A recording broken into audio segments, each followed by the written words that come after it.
Hi everyone. For today's video, we will solve another example of integration of rational fractions, case number 4. So sana napanood nyo na yung 1 to 8. So number 9 na tayo. So integral of x squared over x squared plus 4x plus 5 squared dx. So ang question na ito ay ikinoment lang sa aking YouTube channel. Sa channel ko, kinoment lang dito sa isa sa mga video ko na integration of rational fractions case 3. So ito, kinoment lang niya. Pakisolve po sir, x squared over x squared plus 4x plus 5 squared. Okay, so isolve na natin ang ating example. Okay, so first step ay i-apply natin ang case number 4. Since the quadratic expression is not factorable, x squared plus 4x plus 5, factors of positive 5 are 5 and 1 or negative 5 and negative 1. So we will not get a sum of positive 4. So therefore, it is case 4.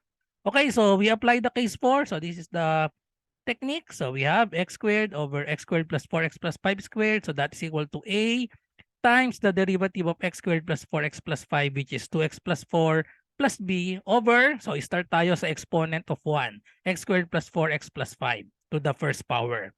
And then plus, so we have c times 2x plus 4 plus d over, so exponent naman natin ay square. Okay, so solve lang natin ang mga coefficients natin or ang mga constants a, b, c, and d. So to do that, we need to multiply both sides of the equation by the denominator x squared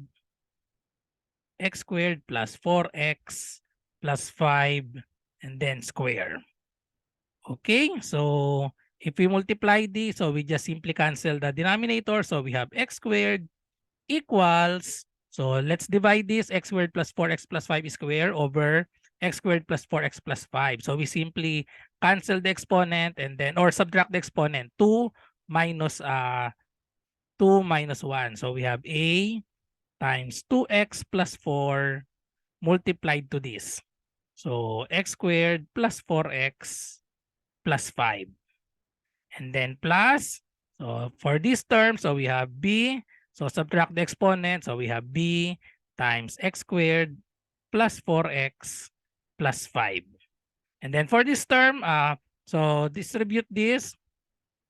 So we just cancel x squared plus 4x plus 5 square and this one. So therefore, what's left is the numerator c times 2x plus 4 plus d. Let us simplify this first. So multiply 2x plus 4 times x squared plus 4x plus 5. So scratch tayo dito. X squared plus 4x plus 5 multiplied by 2x plus 4. So let's multiply. So we have 2x times x, so that is equal to 2x cubed. 2x times 4x, that is positive 8x squared.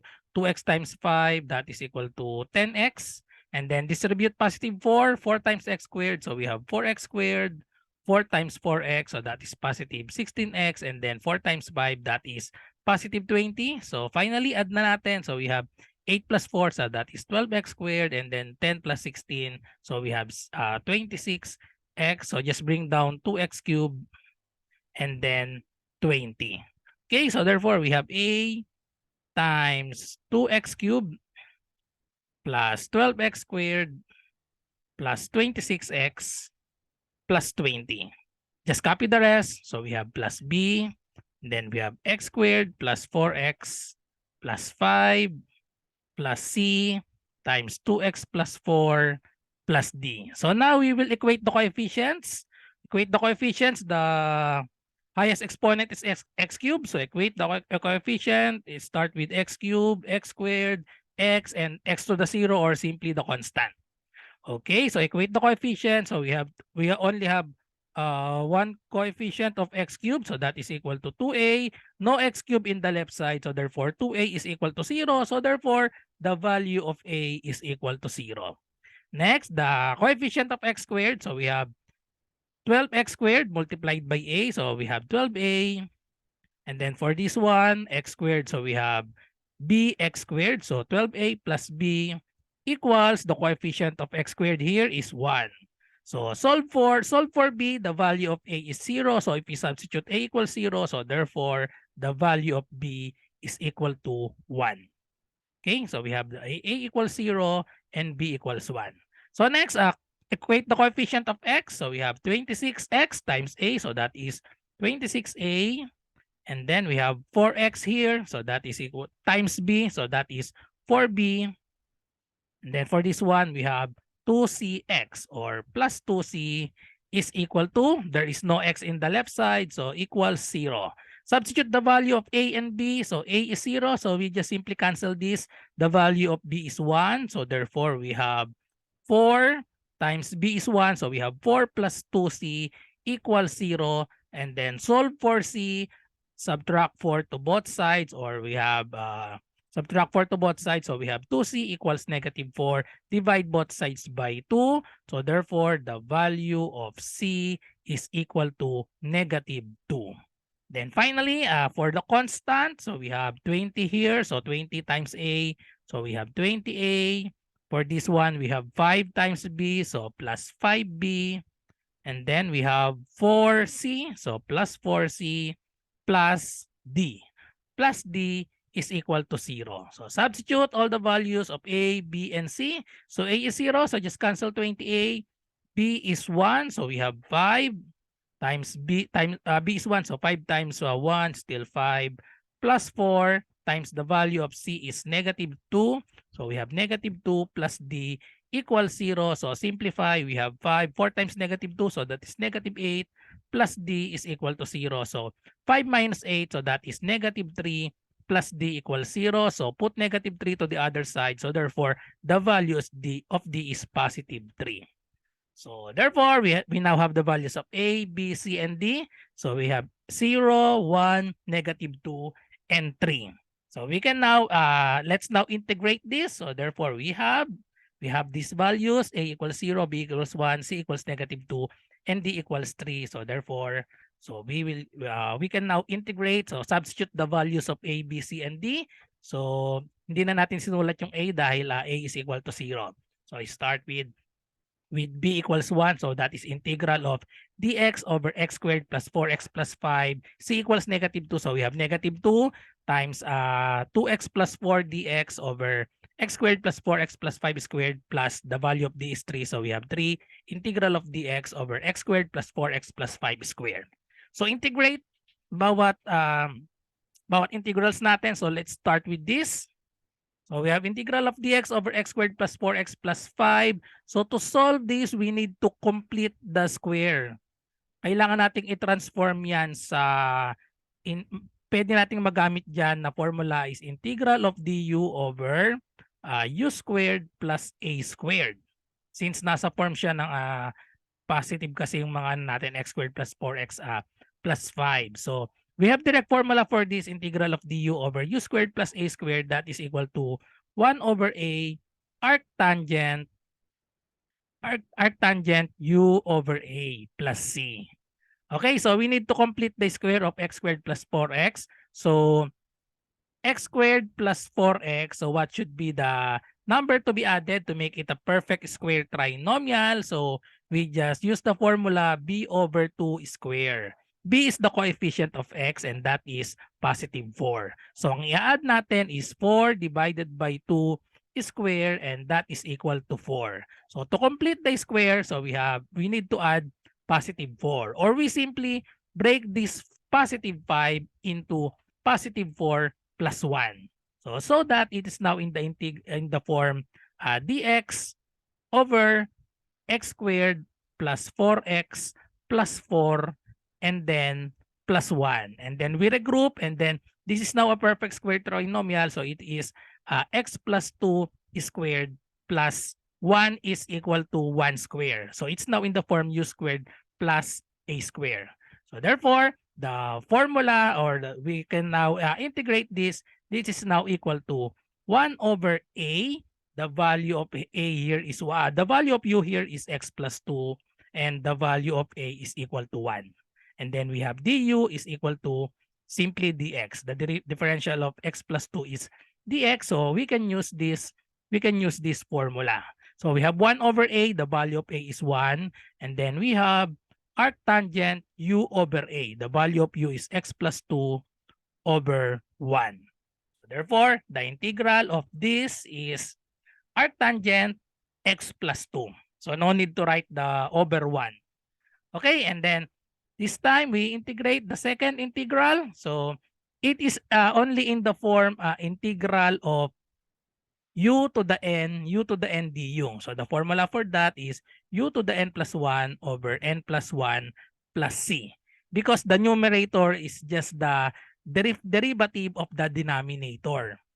Okay, since by the definition of ax plus b, the numerator is the derivative of this. So it is in the form u to the n du. So if we put the denominator in the numerator, that will become integral of x squared plus 4x plus 5 raised to the negative 2.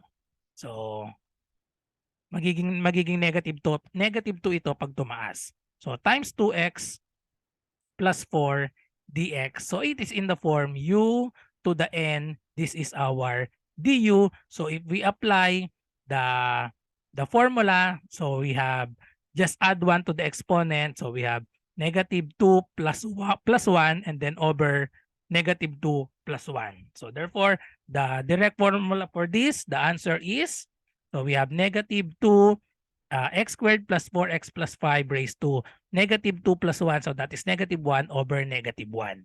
So just simplify, we have negative 2 and then negative 2. This will become positive and then put this back to the denominator, magiging positive na yung exponent natin. So therefore, the integral of the first two is arctangent x plus 2 plus 2 over x squared plus 4x plus 5. So now, we will integrate itong pangatlo. Ito yung medyo mahaba ang solution. So i-isolate natin tong solution natin dito. Okay, so balikan natin ito mamaya. Okay? So we have 3 integral of dx over x squared plus 4x plus 5. Gagamit tayo dito ng trigonometric substitution. So kanina na-complete na natin ang square na ito. Equal na lang siya sa 3 integral of dx over, so equal to sa x plus 2 squared plus 1. Okay, yung nasolve natin kanina, square.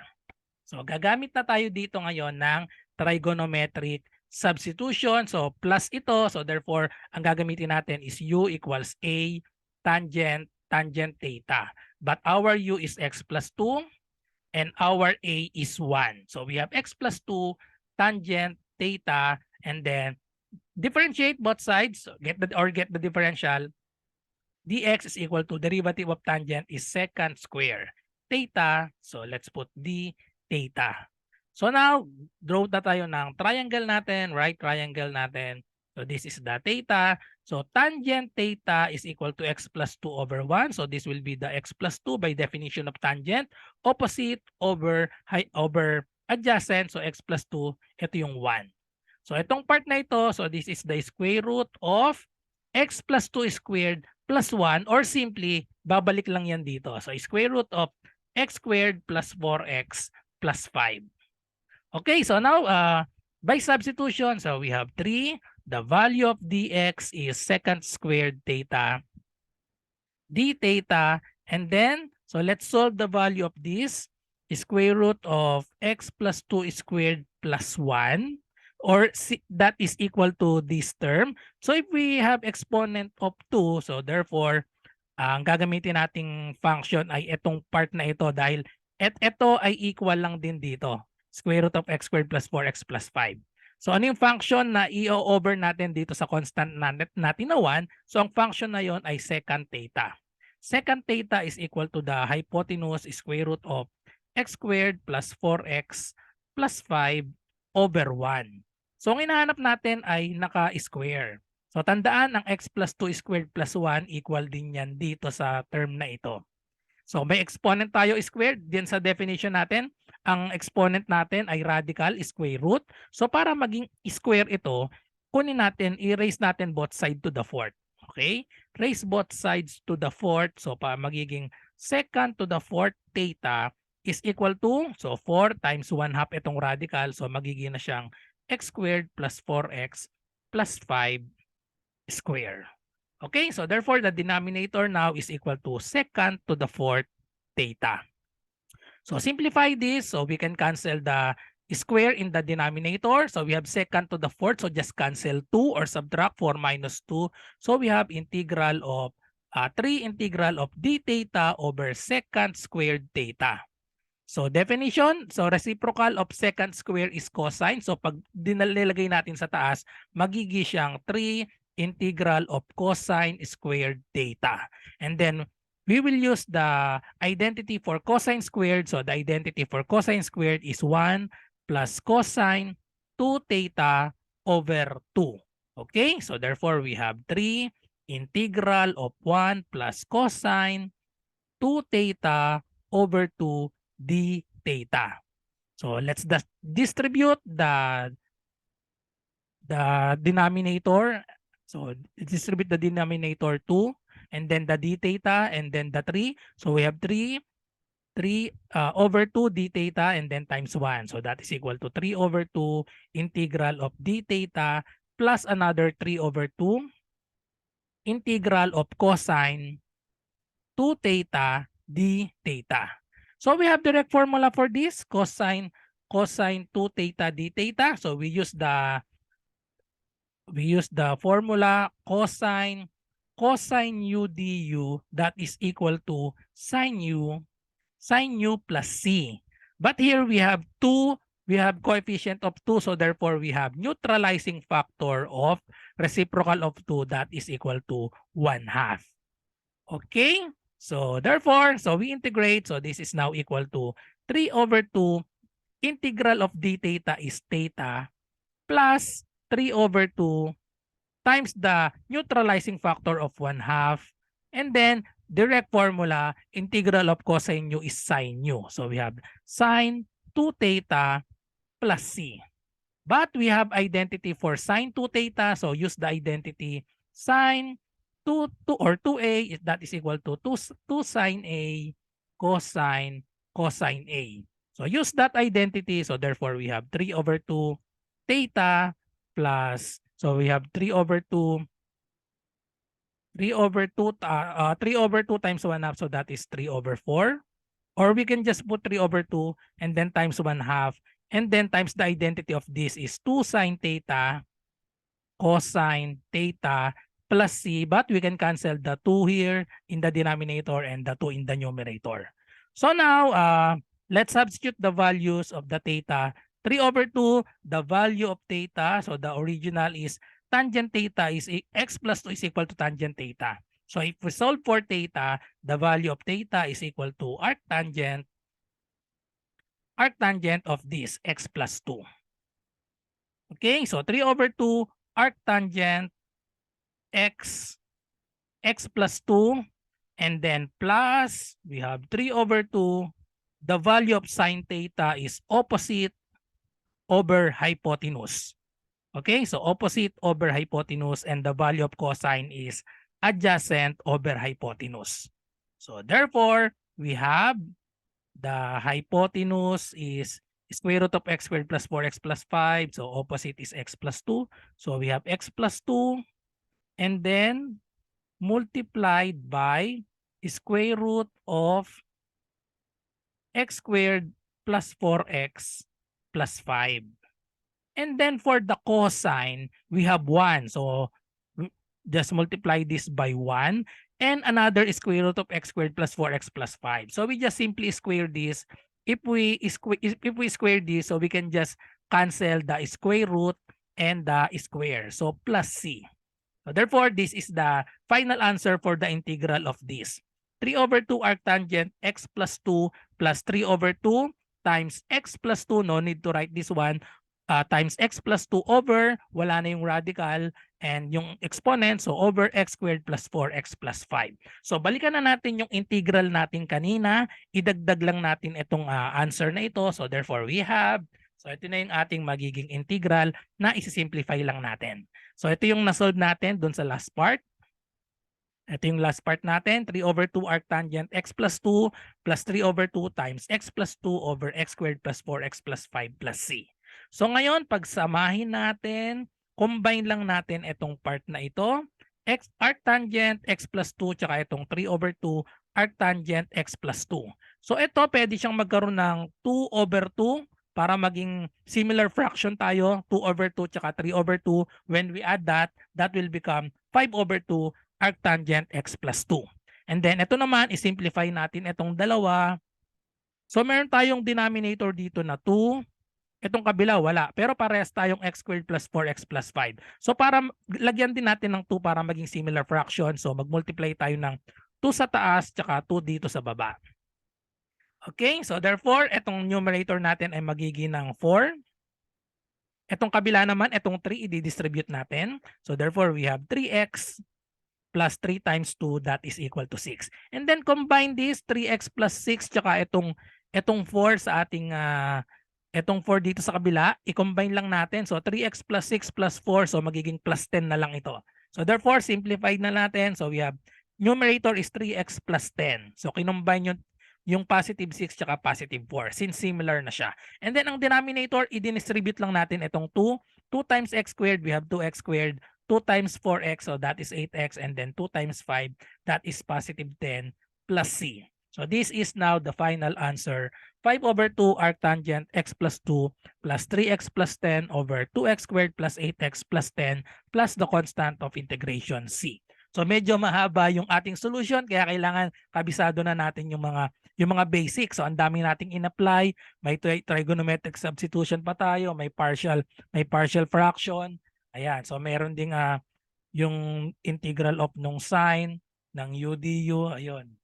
Okay, so that's it. So I hope nagustuhan niyo yung explanation ko para sa problem na ito. Kung meron kayong mga math question ay i-comment nyo lang po dito. So thank you for watching. Pwede rin pala kayong mag-comment sa aking FB group or pwedeng i-DM nyo ako sa aking messenger RJ Enseñado. Bye-bye and God bless.